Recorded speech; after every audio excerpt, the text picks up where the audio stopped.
Diverse background with dogs from all types of backgrounds obviously plays a role in many of the things that we do when we get into detection aspect.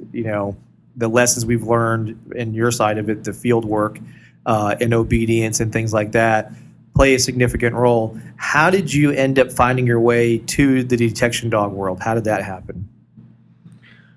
I enjoyed reading. I used to read a lot. I don't read as much as I used to, but I still read and I study. And I think it was in 78 or 79, I was reading a book by Michael Fox, the veterinarian. Okay. And I had a litter of German Shepherd puppies at the time. They were 3 weeks old, I think. And in the book, he was talking about the critical periods in the development of puppies, and the general consensus was that the cognitive part of the brain didn't turn on until 18 or 20 days. Mm-hmm. He said that there was learning going on before that, though. That in this deep-seated lizard part of the brain, the puppies would learn their mother's odor very early. And the way he proved that was he took anise oil and he put it on Q-tips, and you would touch the anise oil to a puppy, an untrained puppy, and they would recoil. And he did it on enough puppies that he was satisfied that the natural reaction of a puppy to anise was to recoil, move away from it. He took the anise then and wiped it on the breast of mothers, and the nursing puppies would smell it when they were nursing. Then he tested before they were 19 days old, and those puppies, when they smelled the anise, they rooted forward, they drove into it. And I thought, well, heck, if they could. So he was proving that even though the cognitive part of the brain was not turned on yet, that's still generally accepted. Sure. There was learning happening in the lizard brain, and the particular learning was this pairing, bonding with the odor. And I thought then that if a dog can learn its mother smells, if the dog could learn the anise smell, there was no reason that the puppy couldn't learn any other smell. Sure. And I didn't have a litter that was whelping at the time, but I did have a litter of puppies that were 21 days old. So I started associating target odor with food, and in 2 weeks or so, the puppies at 5 weeks old knew an odor. I used raspberry leaves, dried raspberry leaves. Yeah, and that's unique, but you got to see a connection happening at that age, correct? Oh, yes. The reason I chose raspberry, I was walking around in a health food store, and I was trying to think of some odor to use. I didn't have permits, didn't want permits, Sure. didn't want to handle anything illegally. So I dried raspberries. I knew they weren't going to encounter it in my home, except where I could control that. Sure. And they learned the odor. And at 5 weeks, you could walk into the room, they're sound asleep with dried raspberries, and they would wake up. Wow. Whoa, whining, excited for dinner. So when you made that association, did you use like a special bowl that had a place where you could put the odor and the food? Is that how you did it? I took a plastic bowl that has a skirt around it. Okay. Cheap plastic bowls with a skirt. I drilled holes in the outside of the skirt. Okay. And then I packed the raspberry leaves around the food bowl. So now when the puppies approached, they would smell odor before they would get to the food. I love it because that exact example hits on something that we both talk about. I talked about specifically in my lecture yesterday, which is the combination of what is the better way of learning, reward that leads to odor or odor that leads to reward. And your setup created odor that led to the food, not the bowl that had food first and then odor in the center. And because, as you point out, the first thing they would come across is the food first and just happen to have odor there. Versus this was the target odor leading them to the food. So, and you said, what age were these puppies? I started at 3 weeks. When I started supplementing, they were 3 weeks old, and I always start supplementing my puppies at 3 weeks, unless there's some drastic thing with the mother. Sure. Otherwise, I wait till they're 3 weeks old, and I begin to supplement. So then every meal that I was supplementing, they were smelling target odor. And I was eating a lot of yogurt at the time. I had plastic yogurt tubs. So when they recognized odor, I started putting the raspberry leaves into yogurt tubs and hiding them around. And they would find them, and then I'd pay them when they found the odor. So keep it simple, stupid, right? And as you progressed down this path of working with these young dogs and associating the odor to them at that stage through that method, what are some of the other ways that you did the odor association to the puppies? You and I talked earlier about it, but share it with some of the listeners, one of the other techniques that you've done. Well, I took a bit of a hiatus there. I did some odor work with adult dogs, and then for a number of years, maybe 15 or more, I did early training with Labradors, teaching them directionals early, and was amazed that they could learn adult concepts at a very early age. And sometime around, it's a guess, I forget, Sure, yeah. I started imprinting my Labrador litters with odor. I was experimenting with odors. So I started imprinting from birth then. And I would wipe the mother's breast or around the nipples, not on the nipples, but with target odors or pseudos. And when the puppies were 3 weeks old, then I would start supplementing with food.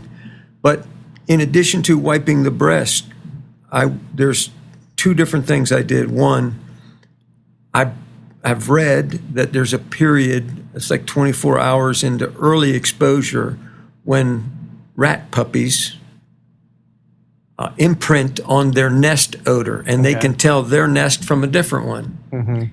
So it may have been wrong, but I tried and I guessed that if I blow odor into the whelping box for the first 24 hours, that I'm hoping they will imprint on that. And then I wiped the mother's breast down in addition to that. And then when I was doing the early neurological stimulation, I would, these little stressors we'd put on the pups, when they would, after each little stress, I would nuzzle the puppy in a rag or a towel that was soaked in target odor, so that in this release calming, you put stress on an animal, heart goes up, blood pressure goes up, then when the stress goes away, there's this relaxation. And I was trying to pair the target odor with that relaxation feeling. And what did you see in these dogs that you raised that way when they finally got to a level of basically that starting to being used in training and working and being put on odor, the typical ways? What was the difference in the dogs that you raised that way, comparatively speaking, to a dog that you started at, say, 10 months old to a year old? Well, I think they call it longitudinal studies. Okay. I didn't do longitudinal studies. I imprinted the pups. The puppies that I kept, I trained for detection work and field work. And I sold all my puppies because I had a market for them. Sure. And I don't think, as a general rule, puppies are best raised in the kennel. Oh, yeah. So I want them to go to a home at 7 or 8 weeks. It's legal at 8 weeks. Some people like them at 7 weeks. But I found that my personal experience, that the dogs that you do the early puppy training with, their brain is different. They turn on, they act different, they learn different, and they're much smarter for solving problems. And I believe they're much better at detection work. Now, Alan Goldblatt did a study. He's a scientist from Israel, and he did a study, and I can find it somewhere. I have it on my computer. Okay. They took rat puppies at the very early age, and they imprinted them. And after the imprinting, they kind of trained until they got target odor recognition. Then they stopped. They let those puppies grow up. Then they took the control group of rats and this experimental group of rats, and they trained them both to odor recognition on the odor that the first group had been imprinted on. Mm-hmm. When they brought them out at a year to test them, the pups that had been imprinted, they didn't recognize the odor. So they had been imprinted early, Okay. then no training at all. Mm-hmm. They didn't recognize the odor.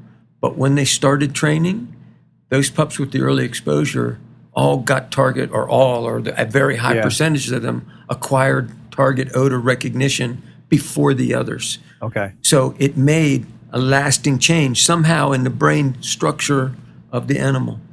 They may not have remembered it on, like you said, that first exposure, but obviously it planted a seed in a way. Yes. So that way they were able to be more proficient when the formal education of detection came in. When it started, they learned it faster. Okay. They have done studies with humans, odors on a mother's breast, that the children prefer to play with toys that smell like the odor that they were imprinted on when they were nursing. Wow. So it does make long-term changes.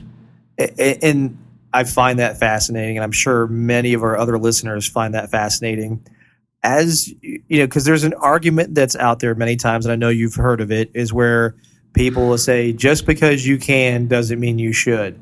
What would you say that are potential downsides to doing odor association or even odor training too young? Because there's a distinct difference, at least to me and to others, of course, between odor association and odor training. Yes. And so kind of cover that a little bit. What's the pros and cons, but why there is very distinct differences in the two? Well, for a long time, I only did imprinting until there was, starting from birth until 7 weeks. And then I would start odor training at 7 weeks, when I would want them to seek target odor for reward. I wouldn't start that till they were 7 weeks old.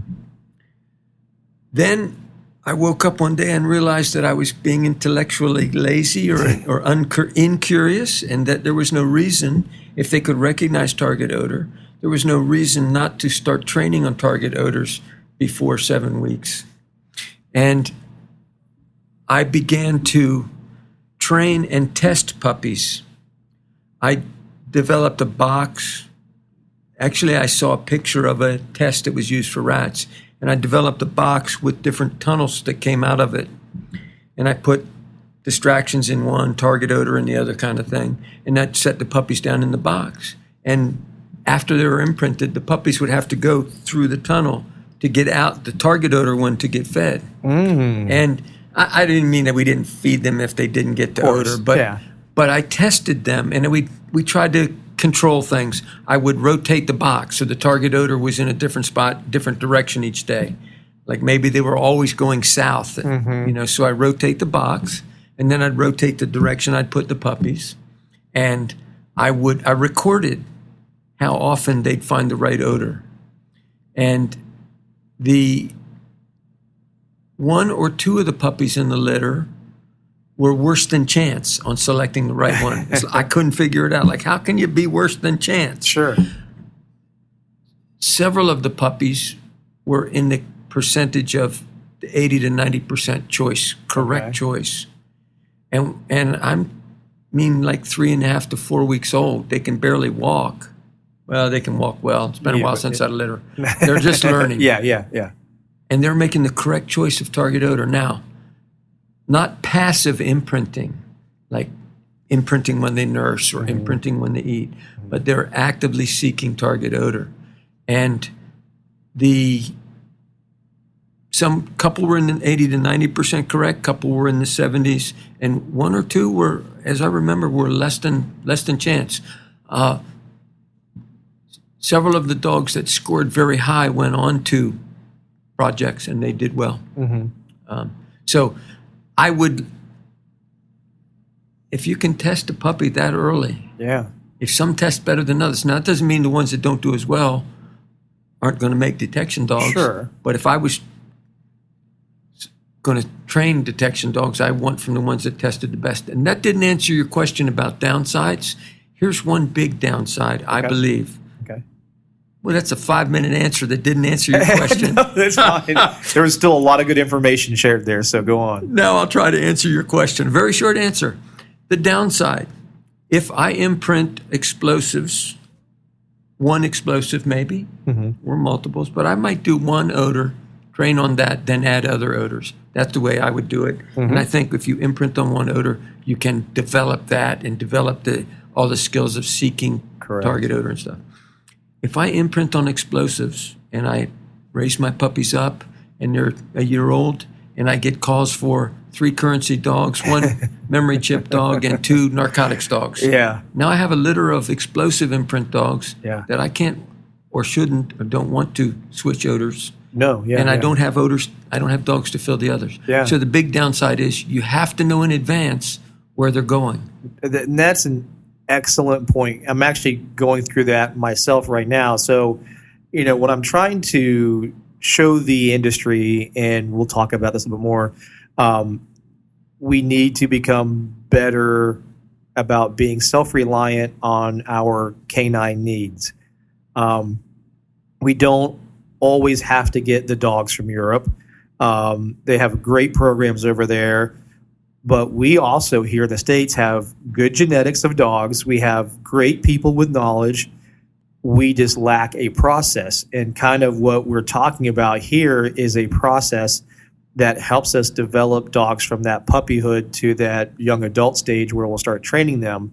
But as I go through this and try to prove it works, as I have that puppy, my dilemma always is, what do I train this odor on? Because I have to know where it might go. So what's my biggest needs? Is it a drug dog? Is it a bomb dog? So you're right. There has to be that planning and forethought there to know what direction you're going to go. And I could obviously see with a litter, it's not like you can do easily multiple odors. Like, so 2 pups in this litter are bomb dogs, 2 other ones are drug dogs. Because like you said, the setup is they're all near the mother. You can't do, so you have once you commit to that odor for that litter, that's what they are. So definitely that would be something to consider as a downside potentially. There's some discussion I've heard some discussion that maybe you could imprint on a unique odor that is custom made for a standard, and then you could train on that odor that's not naturally occurring in the world. It's not a narcotic, it's not an explosive, it's not associated with anything else. It's a very unique formula that the animal's not going to encounter anywhere else. And you could do the training on that. Then you could, later on, the dog has been trained, it's been developed first, and then trained, and then you could just put the odor on it that you're going to work. And it's tough because I totally agree with that. And then I think to myself, but what a waste of that odor. In that sense, it's the most powerful one that's going to be in that dog's brain. Why would I waste that opportunity on anything other than the target odor I eventually want? But yeah, you're right. It's a method to show, okay, this litter or this pups they know how to use their nose and go through things and the world adversities of, like you said, the tunnel or whatever to get to odor. And you can see that with a non-target odor that we'll never encounter later on in life. But then that powerful association that you have at those young ages, yeah, exactly. I'd rather have that on my target odor. So I'd rather, and you're right. And that's just honestly a matter of planning. And depending on what your potential customers are, or if you're a business that has a diverse clientele, then you're right. You're going to have to plan. And we all know, we've been around this long enough. Whenever there's a terrorist incident around the world, everybody's calling for bomb dogs, and then there's never enough on hand. And then every vendor or whatever is kicking themselves for not having enough bomb dogs on hand.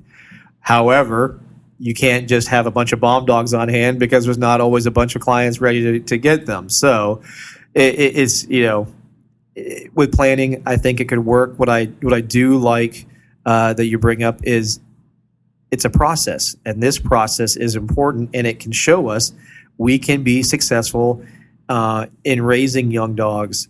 So in that kind of conversation, a lot of people bring up, well, what do we do? Because what I found unique was, like you said, there was a percentage of those pups that were less than chance. Was there a reason why you saw? Could you put your finger on why you saw that? I had no idea.